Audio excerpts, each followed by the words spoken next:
If you're fishing ponds or small bodies of waters, what's a good color pattern to use?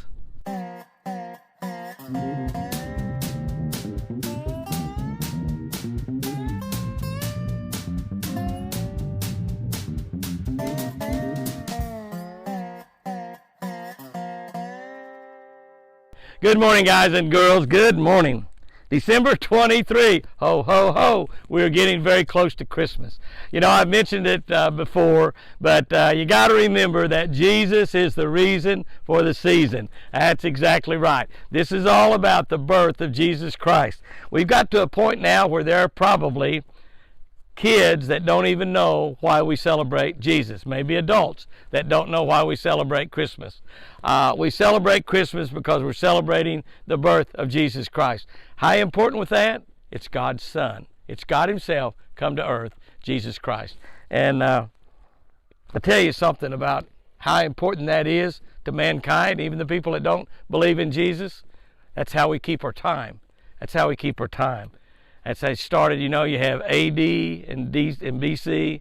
You know, they counted time by the day that Christ was born. That's exactly right.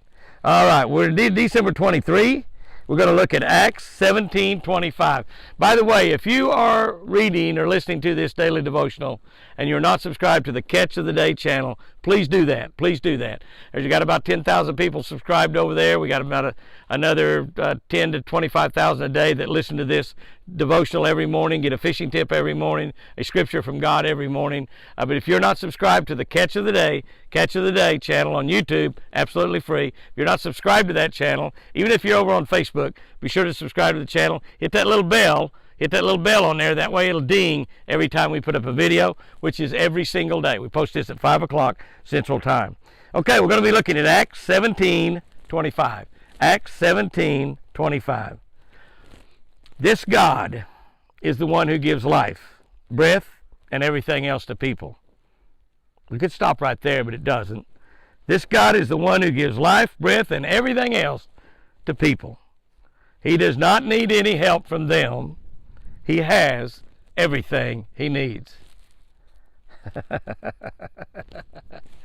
Oh, me. You think you're helping God? You think you're giving to God?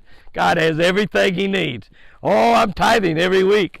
God has everything he needs. Oh, Jimmy, I pay offerings above the tithe. God has everything he needs.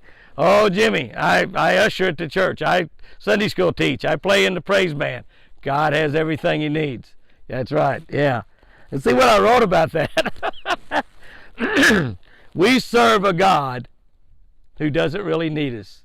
Why is he so good to us? I might ought to put this in the new devotional I'm writing, this same scripture, because I could write a totally different thing probably. Why do so many fishermen give so much time, effort, and money to teaching someone else how to be a better fisherman? Why do we give so much to kids, our own kids, and others, some we don't even know? Because we care about them? Yes, probably. But also because giving to others makes us feel better. When we give, we generally receive more than we give. That's why we give time, effort, money. Is because we receive more than we give. And by giving, it makes us feel better. Listen to this. God has designed our giving to Him as just another way to allow Him to help us.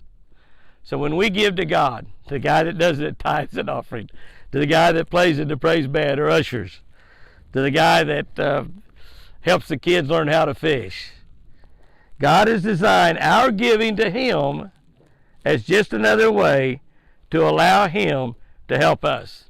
And speaking of kids, you know, Jesus one time, whatever you do to these little kids, you're doing to me. He said another time, whatever you do to the least of the people out there, you're doing to me. Giving them water, if you're feeding them, if you're clothing them, if you're teaching them how to fish, you're doing it to Him. And God has designed our giving to Him as just another way to allow Him to help us. Again, we give, we gain. Whether you're giving your time, your talents, or your money, God will use those to bless you even more. His interest is in your hearts. His search is for the motives. When you really give out of goodness of your heart, I believe that you're making God happy. You're making God smile. When you make God smile, stand back and watch out. He's fixing to bless your socks off. Woo! Okay, here's a tip for this week. Frog pattern lures work well in small lakes and ponds. That's right, frog pattern lures. Lures that are colored up to look like a frog. You know, we got the rubber frogs that we use, quite a few different brands. Those work extremely well too. Got a little plastic frogs that are different colors. Some of them are not even the color of a frog, but they look like a frog coming across the top of the water. Their little feet making a noise. Frog pattern lures in small ponds and lakes. Why? There's a lot of frogs there. That's simple. That's easy. Guys and girls, go out there and have you a great one today. Give when you can. Help when you can. Love when you can. And I promise you, you're going to be helped. You're going to be given more to. And you're going to be loved more back. Guys and girls, remember, I love you.